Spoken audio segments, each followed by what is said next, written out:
മിശിഹായിൽ സ്നേഹമുള്ളവരെ, ഈ വചന ശുശ്രൂഷയിൽ പങ്കുചേരുന്ന വ്യക്തികളെയും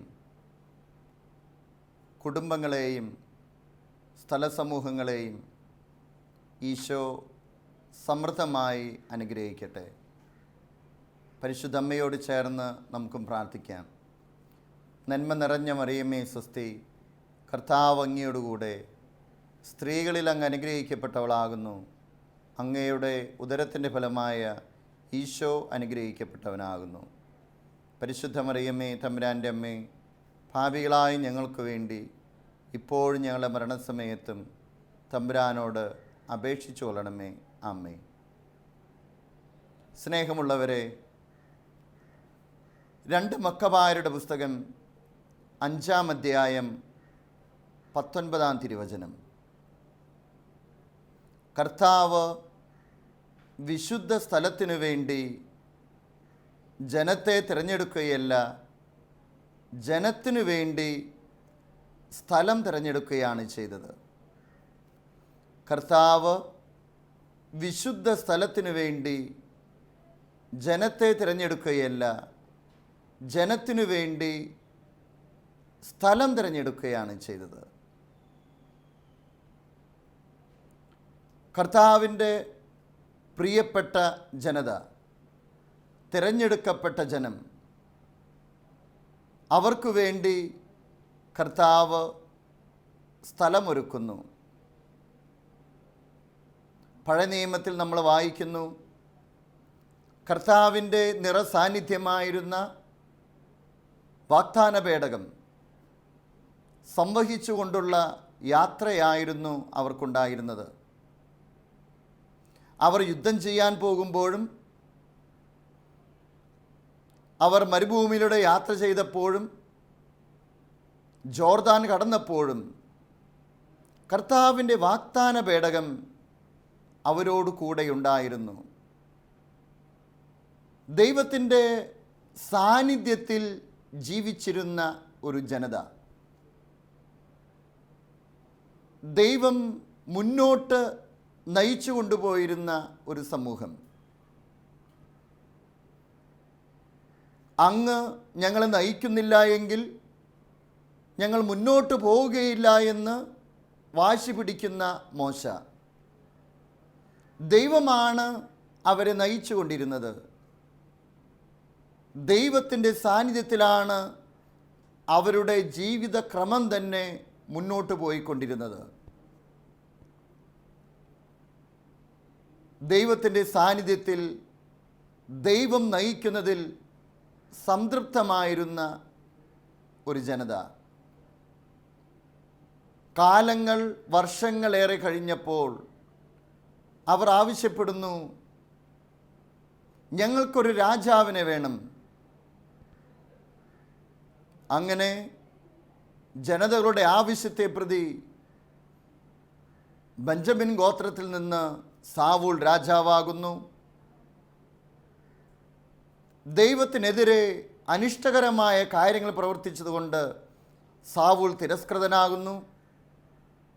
പിന്നീട് ദൈവത്തിൻ്റെ ഹൃദയത്തിനിണങ്ങിയ ദാവീദ് രാജാവാകുന്നു.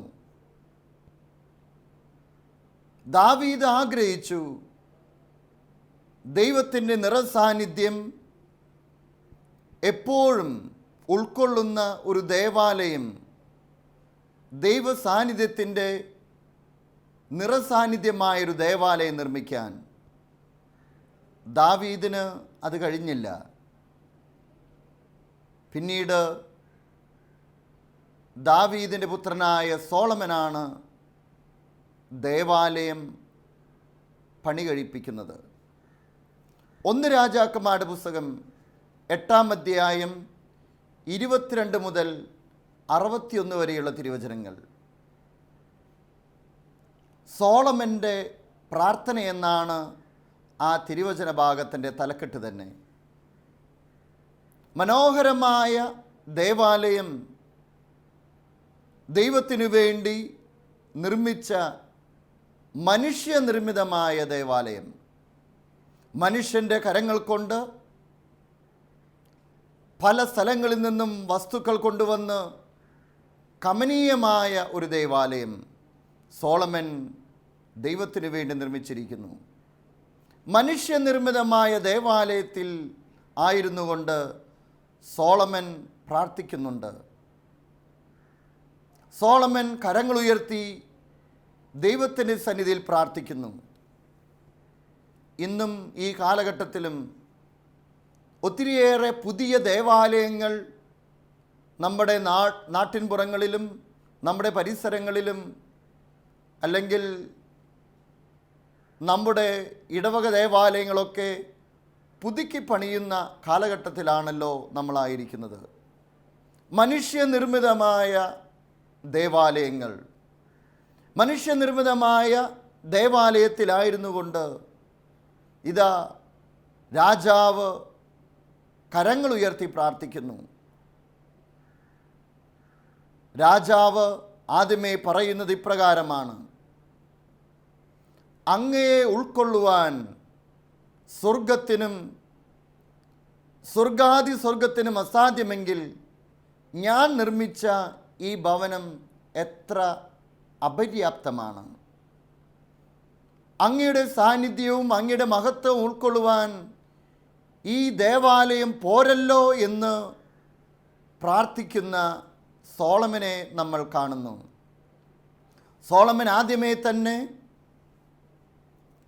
അധരം കൊണ്ട് വാഗ്ദാനം പൂർത്തീകരിച്ചു തരുന്ന ദൈവത്തെ മഹത്വപ്പെടുത്തുന്നു. നീയല്ലാതെ വേറൊരു ദൈവമില്ല എന്ന് ഏറ്റുപറയുന്നതും നമുക്ക് കാണാൻ സാധിക്കും. തുടർന്ന് നമ്മൾ മനസ്സിലാക്കുന്നു, ഈ ദേവാലയത്തിൽ വന്ന് പ്രാർത്ഥിച്ചാൽ, മനുഷ്യനിർമ്മിതമായ ദേവാലയത്തിൽ വന്ന് പ്രാർത്ഥിച്ചു കഴിഞ്ഞാൽ അവന് ന്യായം നടത്തി തരുന്ന സ്ഥലമായി അത് മാറുന്നു. 1 രാജാക്കന്മാരുടെ പുസ്തകം 8-ാം അധ്യായം 31-32 തിരുവചനങ്ങൾ: അയൽക്കാരനോട് തെറ്റു ചെയ്യുന്നവനോട് സത്യം ചെയ്യാൻ ആവശ്യപ്പെടുകയും അവൻ ഈ ഭവനത്തിൽ അങ്ങയുടെ ബലിപീഠത്തിന് മുൻപിൽ സത്യം ചെയ്യുമ്പോൾ അങ്ങ് സ്വർഗത്തിൽ നിന്ന് ശ്രവിച്ച് ദുഷ്ടനെ കുറ്റം വിധിച്ച് ശിക്ഷിക്കുകയും നീതിമാന് തക്ക സമ്മാനം നൽകുകയും ചെയ്തുകൊണ്ട് അങ്ങയുടെ ദാസരുടെ മേൽ ന്യായം നടത്തി തരണമേ. ദൈവത്തിൻ്റെ ന്യായവിധി നടത്തുന്ന സ്ഥലമായി ദേവാലയം മാറുന്നു. വീണ്ടും സോളമൻ പ്രാർത്ഥിക്കുകയാണ്, ഈ ദേശത്തുള്ളവരും അകലെ നിന്നുള്ളവരും ഈ ദേവാലയത്തിൽ അനുതപിക്കുന്ന ഹൃദയത്തോട് ചേർന്നുകൊണ്ട് അനുതാപമുള്ള മനോഭാവത്തോടെ നിൻ്റെ സന്നിധിയിൽ കടന്നു വരുമ്പോൾ അവരുടെ പാപങ്ങളെല്ലാം നീ ക്ഷമിക്കണം. നീ അവരെ വിശുദ്ധീകരിക്കുന്ന സ്ഥലമായി ഈ ദേവാലയത്തെ മാറ്റണം. മനസ്തപിച്ച് ഒരു വ്യക്തി തിരിച്ചു വന്ന് പ്രാർത്ഥിക്കുമ്പോൾ ആ ദേശത്ത് മഴ പെയ്യുന്നില്ല എങ്കിൽ അവർക്ക് മഴ ലഭിക്കാൻ, അനുഗ്രഹങ്ങൾ ലഭിക്കാൻ ഈ ദേവാലയം കാരണമായി തീരണമേ എന്ന് സോളമൻ പ്രാർത്ഥിക്കുന്നു. മാത്രമല്ല, വ്യാധികളും രോഗങ്ങളും മൂലം കഷ്ടപ്പെടുന്ന മക്കൾ ഈ ദേവാലയത്തിൽ വന്ന് പ്രാർത്ഥിച്ചു കഴിഞ്ഞാൽ സ്വർഗത്തിൽ നിന്ന് ചെവി ചായ്ച്ച് അവരുടെ പ്രാർത്ഥനകൾക്ക് ഉത്തരം നൽകണമേ എന്ന് സോളമൻ പ്രാർത്ഥിക്കുന്നുണ്ട്. സ്വന്തം ജനത്തിൻ്റേത് മാത്രമല്ല, വിജാതിയരുടെയും പ്രാർത്ഥന കേൾക്കുന്ന സ്ഥലമായി ഈ ദേവാലയത്തെ മാറ്റണമേ എന്ന് ഇതാ സോളമൻ പ്രാർത്ഥിക്കുന്നു. മനുഷ്യനിർമ്മിതമായ ദേവാലയത്തിൽ ദൈവ സാന്നിധ്യത്തിൻ്റെ മുൻപിൽ ആരൊക്കെ വന്ന് പ്രാർത്ഥിക്കുന്നുവോ അവരെല്ലാവരും അനുഗ്രഹിക്കപ്പെടണമെന്ന് ഇതാ സോളമൻ പ്രാർത്ഥിക്കുന്നു. പ്രിയപ്പെട്ടവരെ, മനുഷ്യ നിർമ്മിതമായ ദേവാലയത്തിൽ ദൈവത്തിൻ്റെ സാന്നിധ്യമുണ്ട്.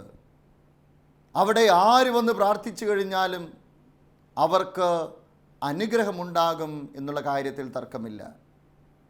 ഇതാ മനുഷ്യനിർമ്മിതമാകുന്ന ദേവാലയത്തിൽ നിന്ന് മാറി യേശുവാകുന്ന ദേവാലയത്തെക്കുറിച്ച് ഇതാ യോഹന്നാൻ ശ്ലീഹ നമ്മെ ഓർമ്മിപ്പിക്കുന്നുണ്ട്. യോഹന്നാൻ്റെ സുവിശേഷം 4-ാം അധ്യായം 1 മുതൽ 42 വരെയുള്ള തിരുവചനങ്ങളിൽ നമ്മൾ കാണുന്നു, യേശുവും സമരിയാക്കാരിയും തമ്മിലുള്ള സംഭാഷണമാണവിടെ. സമരിയാക്കാരി യേശുവിനോട് സംസാരിക്കുന്നുണ്ട്.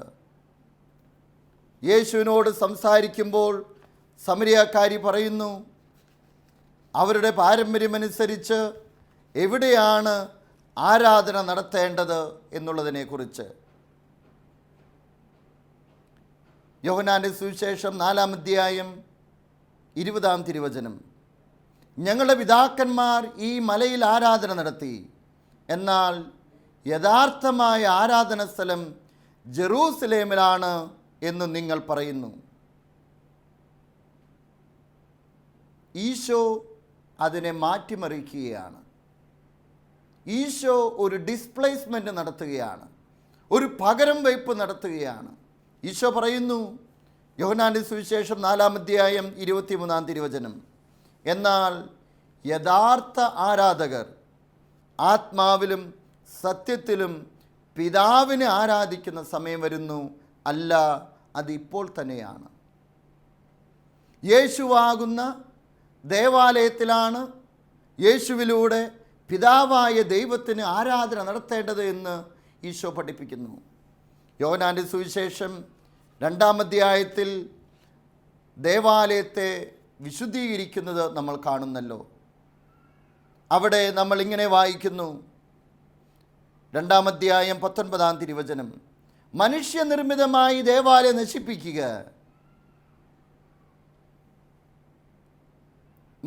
മനുഷ്യൻ്റെ അധ്വാനം കൊണ്ട് പണിതുയർത്തിയ ജെറൂസലേമാകുന്ന ദേവാലയം നശിപ്പിക്കുക, 3 ദിവസത്തിനകം ഞാനത് പുനരുദ്ധരിക്കും. തുടർന്ന് തിരുവചനം പറയുന്നത് ഇപ്രകാരമാണ്, അവൻ പറഞ്ഞത് തൻ്റെ ശരീരമാകുന്ന ആലയത്തെ പറ്റിയാണ്. തൻ്റെ ശരീരമാകുന്ന ആലയത്തെ പറ്റിയാണ് ഈശോ അവിടെ വിവക്ഷിക്കുക. യേശുവാകുന്ന ദേവാലയം, യേശുവാകുന്ന ദേവാലയത്തിൽ പിതാവിനോട് ആരാധന നടത്തേണ്ടവരാണ്, യേശുവിലൂടെ ആരാധന നടത്തേണ്ടവരാണ് ഓരോ വ്യക്തിയുമെന്ന് ഈശോ വ്യക്തമായിട്ട് പഠിപ്പിക്കുന്നു. ഒരു പകരം വയ്പ്പുകാരനാണ് ഈശോ. യോഹന്നാൻ്റെ സുവിശേഷം 1-ാം അധ്യായം 49-ാം തിരുവചനം, അവിടെ പറയുന്നത് ഇപ്രകാരമാണ്, നഥാനിയേൽ പറഞ്ഞു, റബ്ബി, അങ്ങ് ദൈവപുത്രനാണ്, ഇസ്രായേലിൻ്റെ രാജാവാണ്. യേശു പറഞ്ഞു, അത്തിമരത്തിന് ചുവട്ടിൽ നിന്നെ കണ്ടു എന്ന് ഞാൻ പറഞ്ഞതുകൊണ്ട് നീ എന്നിൽ വിശ്വസിക്കുന്നുവല്ലേ? എന്നാൽ ഇതിനേക്കാൾ വലിയ കാര്യങ്ങൾ നീ കാണും. സത്യം സത്യമായി ഞാൻ നിങ്ങളോട് പറയുന്നു, സ്വർഗം തുറക്കപ്പെടുന്നതും ദൈവദൂതന്മാർ കയറിപ്പോകുന്നതും മനുഷ്യപുത്രൻ്റെ മേൽ ഇറങ്ങി വരുന്നതും നിങ്ങൾ കാണും. ഉൽപ്പത്തിയുടെ പുസ്തകം 28-ാം അധ്യായത്തിൽ യാക്കോബിൻ്റെ ഒരു സ്വപ്നത്തെക്കുറിച്ച് പറയുന്നുണ്ട്. യാക്കോബ് നിദ്രയിലാണ്ടു. അവനിതാ മനോഹരമായൊരു സ്വപ്നം കാണുന്നു. ഇതാ സ്വർഗം തുറക്കപ്പെടുന്നതും സ്വർഗത്തിൽ നിന്നൊരു ഗോവണി, അതിൻ്റെ മുകളിൽ ദൈവം, ആ ഗോവണിയിലൂടെ മാലാഖമാർ താഴേക്കും മുകളിലേക്കും കയറിപ്പോകുന്നത് കാണുന്നു. യാക്കോബ് സ്വപ്നത്തിൽ നിന്ന് ഉണർന്നുകൊണ്ട് പറഞ്ഞു, അല്ല, ഈ സ്ഥലം ദൈവത്തിൻ്റെ സാന്നിധ്യമുള്ള സ്ഥലമാണ്. അങ്ങനെ ആ സ്ഥലത്തിന് ബഥേൽ എന്ന് പേര് യാക്കോബ് നൽകുന്നു. യാക്കോബ് ബലിയർപ്പണം നടത്തുന്നു. ദൈവത്തിൻ്റെ ഭവനം എന്നുള്ള ബഥേൽ, ഇത് ദൈവത്തിൻ്റെ ഭവനമാണ്, ദൈവത്തിൻ്റെ സാന്നിധ്യമുള്ള സ്ഥലമാണ്. ഇതാ പുതിയ നിയമമായപ്പോഴേക്കും ഈശോ പറയുന്നു, ഇനി മനുഷ്യപുത്രൻ്റെ മേൽ മാലാകമാർ കയറി ഇറങ്ങുന്നത്, സ്വർഗം തുറക്കുന്നത്, മാലാകമാർ കയറി ഇറങ്ങുന്നത് നീ കാണുമെന്ന് നഥാനിയേലിനോടായി ഈശോ പറയുന്നു. ഈശോ എല്ലാം പകരം വയ്ക്കുന്നു. ഒരു പകരം വയ്പ്പുകാരനായി ഈശോ മാറുന്നു. സങ്കീർത്തനത്തിൽ നമ്മളിങ്ങനെ വായിക്കുന്നു, 23-ാം സങ്കീർത്തനം, നല്ല ഇടയനായ ദൈവത്തെക്കുറിച്ച്. നല്ല ഇടയൻ്റെ സങ്കീർത്തനം നമ്മൾ 23-ാം സങ്കീർത്തനത്തിൽ നമ്മൾ വായിക്കുന്നു. കർത്താവാണ് എൻ്റെ ഇടയൻ, എനിക്കൊന്നിനും കുറവുണ്ടാവുകയില്ല. ഈശോ അതിനൊരു പകരം വയ്പ് നടത്തുകയാണ്. ഈശോ പറയുന്നു, യോഹന്നാന്റെ സുവിശേഷം 10-ാം അധ്യായം, ഞാനാണ് നല്ല ഇടയൻ, യേശുവാകുന്ന ഇടയൻ. ഈശോ ഇടയനായിട്ട് മാറുന്നു. പഴയ നിയമത്തിൽ എന്തൊക്കെ ഉണ്ടായിരുന്നു, അതിനെയെല്ലാം ഒരു പകരം വയ്പ്പുകാരനായിട്ട് മാറുന്നു. പ്രിയപ്പെട്ടവരെ, മനുഷ്യനിർമ്മിതമായ ദേവാലയത്തെക്കുറിച്ച് സോളമൻ ആ ദേവാലയത്തിൽ ചെന്ന് മനോഹരമായുള്ള പ്രാർത്ഥന നടത്തുന്നു. ഈശോ പറയുന്നു, ഇനി മനുഷ്യനിർമ്മിതമായ ദേവാലയമല്ല, യേശുവാകുന്ന ദേവാലയമാണ് നിങ്ങൾ ശ്രദ്ധിക്കേണ്ടത്. യേശുവാകുന്ന ദേവാലയം.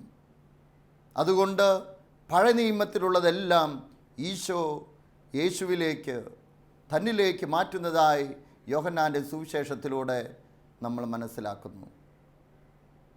പ്രിയപ്പെട്ടവരെ, എൻ്റെ ചിന്ത ഇപ്രകാരമാണ്.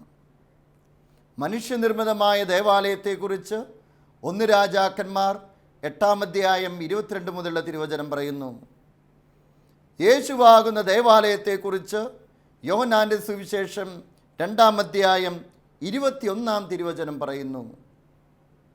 എന്നാൽ ഇതാ, ദേവാലയമാകുന്ന മനുഷ്യനെക്കുറിച്ച് ഒരു പടി കൂടെ കടന്നുകൊണ്ട് പൗലോസ്ലീഹ നമ്മെ പഠിപ്പിക്കുന്നു. നീയാണ് ഇനി മുതൽ ദേവാലയമായി തീരേണ്ടത്. നീയാണ് ദൈവം വാഴുന്ന സ്ഥലമായി തീരേണ്ടത്. നീയാണ് പരിശുദ്ധിയോടുകൂടെ ജീവിക്കേണ്ട വ്യക്തിയായി തീരേണ്ടത്. പൗലോസ്ലീഹ നമ്മെ ഓർമ്മിപ്പിക്കുന്നുവല്ലോ. വിശുദ്ധ പൗലോസ്ലീഹ കൊറിന്തോസുകാർക്ക് എഴുതിയ ലേഖനം 3-ാം അധ്യായം 16-ാം തിരുവചനം, നിങ്ങൾ ദൈവത്തിൻ്റെ ആലയമാണ് എന്നും ദൈവാത്മാവ് നിങ്ങളിൽ വസിക്കുന്നുവെന്നും നിങ്ങൾ അറിയുന്നില്ലേ? ദൈവത്തിൻ്റെ ആലയം നശിപ്പിക്കുന്നവനെ ദൈവം നശിപ്പിക്കും. എന്തെന്നാൽ ദൈവത്തിൻ്റെ ആലയം പരിശുദ്ധമാണ്, ആ ആലയം നിങ്ങൾ തന്നെ. നമ്മൾ ഓരോരുത്തരുമാണ് ദൈവത്തിൻ്റെ ആലയം. ദൈവം വസിക്കുന്ന, ദൈവാത്മാവ് വസിക്കുന്ന ഇടമായി ഒരു വ്യക്തി മാറ്റപ്പെടുന്നു. നമ്മളെല്ലാവരും ഒരു തരത്തിൽ നടന്നു നീങ്ങുന്ന ദേവാലയങ്ങളാണ്. ദൈവം വസിക്കുന്ന, പരിശുദ്ധാത്മാവ് നിറഞ്ഞ വ്യക്തികളാണ് നമ്മൾ ഓരോരുത്തരും. നമ്മളെല്ലാവരും നടന്നു നീങ്ങുന്ന ദേവാലയങ്ങളാണ്. വീണ്ടും പൗലോസ്ലീഹ ഓർമ്മിപ്പിക്കുന്നു. 1 കൊരിന്ത്യർ 6-ാം അധ്യായം 19-ാം തിരുവചനം, നിങ്ങളിൽ വസിക്കുന്ന ദൈവദത്തമായ പരിശുദ്ധാത്മാവിൻ്റെ ആലയമാണ് നിങ്ങളുടെ ശരീരമെന്ന് നിങ്ങൾക്കറിഞ്ഞുകൂടെ? നിങ്ങൾ നിങ്ങളുടെ സ്വന്തമല്ല, നിങ്ങൾ വിലയ്ക്ക് വാങ്ങപ്പെട്ടവരാണ്. ആകയാൽ നിങ്ങളുടെ ശരീരത്തിൽ ദൈവത്തെ മഹത്വപ്പെടുത്തുവിൻ. മനുഷ്യ നിർമ്മിതമായ ദേവാലയത്തിൽ കയറിച്ചെന്ന് ദൈവത്തെ മഹത്വപ്പെടുത്തുന്ന സോളമനെക്കുറിച്ച് 1 രാജാക്കന്മാർ 8-ാം അധ്യായത്തിൽ നമ്മൾ കാണുന്നു. ഇതാ, പൗലോസ്ലീഹ ഒരു പടി കൂടെ കടന്നുകൊണ്ട് പറയുന്നു, നീയാണ് ദൈവത്തിൻ്റെ ആലയം, നീയാണ് ദൈവത്തിൻ്റെ പരിശുദ്ധാത്മാവ് വസിക്കുന്ന വ്യക്തി. അതുകൊണ്ട് നിൻ്റെ ശരീരത്തെ പവിത്രമായി കാത്തു സൂക്ഷിക്കണമെന്ന് പൗലോസ് ലീഹ ഓർമ്മിപ്പിക്കുന്നു. പ്രിയപ്പെട്ടവരെ, പത്രോസ് ലീഹ എഴുതിയ 1-ാം ലേഖനം 15-16 തിരുവചനങ്ങൾ: നിങ്ങളെ വിളിച്ചവൻ പരിശുദ്ധനായിരിക്കുന്നത് പോലെ എല്ലാ പ്രവൃത്തികളിലും നിങ്ങളും പരിശുദ്ധരായിരിക്കുവിൻ. ഇങ്ങനെ എഴുതപ്പെട്ടിരിക്കുന്നു, ഞാൻ പരിശുദ്ധനായിരിക്കുന്നത് കൊണ്ട് നിങ്ങളും പരിശുദ്ധരായിരിക്കുവിൻ. ഞാൻ പരിശുദ്ധനായിരിക്കുന്നത് കൊണ്ട് നിങ്ങളും പരിശുദ്ധരായിരിക്കുവിൻ. ഓരോ വ്യക്തിയും പരിശുദ്ധിയുടെ നിറകുടമായി തീരണമെന്ന് പത്രോസ് ലീഹ നമ്മെ ഓർമ്മിപ്പിച്ചു തരുന്നു. ഓരോ വ്യക്തിയും പരിശുദ്ധിയുടെ നിറകുടമായി തീരണമെന്ന് ഇതാ പത്രോസ് ലീഹ നമ്മെ ഓർമ്മിപ്പിച്ചു തരുന്നു. നമ്മളെല്ലാവരും ദൈവത്തിൻ്റെ ആലയമാകണം. നമ്മുടെ ശരീരം ദൈവം വസിക്കുന്ന ഇടമാണെന്നുള്ള ബോധ്യമുണ്ടാകണം എന്ന് നമ്മൾ പറയുന്നു. ഇതാ റോമാക്കാർക്ക് എഴുതിയ ലേഖനം 12-ാം അധ്യായം കൂടുതൽ വിശദീകരിക്കുകയാണ് പൗലോസ് ലീഹ ചെയ്യുന്നത്. 12-ാം അധ്യായം 2 മുതലുള്ള തിരുവചനങ്ങൾ: നിങ്ങളുടെ ശരീരങ്ങളെ വിശുദ്ധവും ദൈവത്തിന് പ്രീതികരവുമായ സജീവ ബലിയായി സമർപ്പിക്കുവിൻ. ഇതായിരിക്കണം നിങ്ങളുടെ യഥാർത്ഥമായ ആരാധന. നിങ്ങൾ നിങ്ങളുടെ ആരാധന നടത്തേണ്ടത് നിങ്ങളുടെ ശരീരമാകുന്ന ദേവാലയത്തിൽ ശരീരത്തെ വിശുദ്ധമായി കാത്തുകൊണ്ട് പരിശുദ്ധിയോടുകൂടി ജീവിച്ചുകൊണ്ട് വേണം നിങ്ങൾ ആരാധന നടത്തേണ്ടത്. നിങ്ങൾ ഈ ലോകത്തിന് അനുരൂപരാകരുത്, പ്രത്യുത നിങ്ങളുടെ മനസ്സിൻ്റെ നവീകരണം വഴി രൂപാന്തരപ്പെടുവിൻ. ഇതാ പൗലോസ് ലീഹ നമ്മെ ഓർമ്മിപ്പിക്കുന്നു, ശരീരമാകുന്ന ദേവാലയത്തിൽ നിങ്ങൾ ദൈവത്തെ ആരാധിക്കുകയാണ് എങ്കിൽ ദൈവത്തിൻ്റെ ഹിതം തിരിച്ചറിയാൻ നമുക്ക് സാധിക്കും. നല്ലത് ഏത്, ചീത്ത ഏത് എന്നുള്ള ഒരു തീരുമാനമെടുക്കാൻ നിങ്ങൾക്ക് സാധിക്കും. പരിപൂർണമായത്, പ്രീതിജനകമായത് ഏത് എന്ന് തിരിച്ചറിയാനുള്ള കഴിവ് നമുക്കുണ്ടാകും. പലപ്പോഴും നമ്മൾ പറയാറുണ്ട്, എങ്ങനെയാണ് ദൈവഹിതം തിരിച്ചറിയുക? നീ നിൻ്റെ ശരീരത്തെ ദേവാലയമായി കണ്ടുകൊണ്ട്, ദൈവം വസിക്കുന്ന ഇടമായി കണ്ടുകൊണ്ട് അതിനെ പരിശുദ്ധിയോടുകൂടെ കാത്തു സൂക്ഷിക്കുകയാണ് എങ്കിൽ ദൈവത്തിൻ്റെ ഹിതം നിനക്ക് അനുനിമിഷവും തിരിച്ചറിയാനായിട്ട് നിനക്ക് സാധിക്കും. നമ്മളെല്ലാവരും ദൈവം വസിക്കുന്ന ദൈവത്തിൻ്റെ ആലയങ്ങളായി, ദൈവം തിരഞ്ഞെടുത്ത ദൈവത്തിൻ്റെ ആലയങ്ങളായി നമ്മൾ രൂപാന്തരം പ്രാപിക്കട്ടെ. ഒരു കൊച്ചു കുഞ്ഞ് തൻ്റെ മാതാപിതാക്കളോടൊപ്പം ഒരു കന്യാശ്രമണത്തിൽ അവരെ സന്ദർശിക്കാൻ ചെന്നു. അവിടെ ചെന്നപ്പോൾ ഈ കുഞ്ഞിനോട് അവിടെയുള്ള കന്യാസ്ത്രീകൾ ചോദിച്ചു, മോളെ, നിൻ്റെ പേരെന്താണ്? അവൾ പറഞ്ഞു, എൻ്റെ പേര് എലിസബത്ത്. ആ വാക്കിൻ്റെ അർത്ഥം നിനക്കറിയാമോ? അറിഞ്ഞുകൂടാ. അവർ പറഞ്ഞു, മകളെ, നിൻ്റെ പേരിൻ്റെ അർത്ഥം ദൈവത്തിൻ്റെ ഭവനം എന്നുള്ളതാണ്. അവൾ പിന്നീട് ചിന്തിക്കാൻ തുടങ്ങി, പ്രാർത്ഥിക്കാൻ തുടങ്ങി. അവൾ വളർന്നു വലുതായപ്പോൾ ഒരു കന്യാസ്ത്രീയായി മഠത്തിൽ ചേർന്നു. ഇന്ന് അവളെ വിളിക്കുന്നത് പരിശുദ്ധ തൃത്വത്തിൻ്റെ വിശുദ്ധ എലിസബത്ത് എന്നാണ്. നമുക്ക് പ്രാർത്ഥിക്കാം, കർത്താവിൻ്റെ സന്നിധിയിൽ പ്രാർത്ഥിക്കാം. കർത്താവേ, ഞങ്ങളുടെ ശരീരങ്ങളെ ദേവാലയങ്ങളാക്കി മാറ്റണമേ, ദൈവം വസിക്കുന്ന ആലയമാക്കി മാറ്റണമേ, ഞങ്ങളെ രൂപാന്തരപ്പെടുത്തണമേ. ഞങ്ങളെല്ലാവരും നടന്നു നീങ്ങുന്ന ദേവാലയങ്ങളായി മാറട്ടെ, ഇപ്പോഴും എപ്പോഴും എന്നേക്കും. ആമേൻ.